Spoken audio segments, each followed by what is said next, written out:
Մրսել, մրցել, մարսել, մերսել, մերժել. What? Barev, I'm Sose, I teach Armenian, and these are some similar sounding verbs that my students often mispronounce or mix up. Let's learn them and master them together.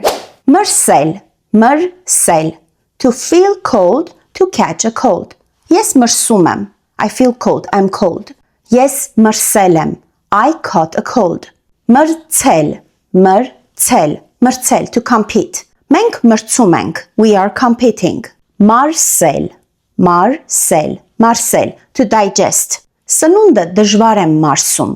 I digest food with difficulty. Մերսել, մերսել, մերսել, to massage. Նա մերսում է ինձ. She, he massages me.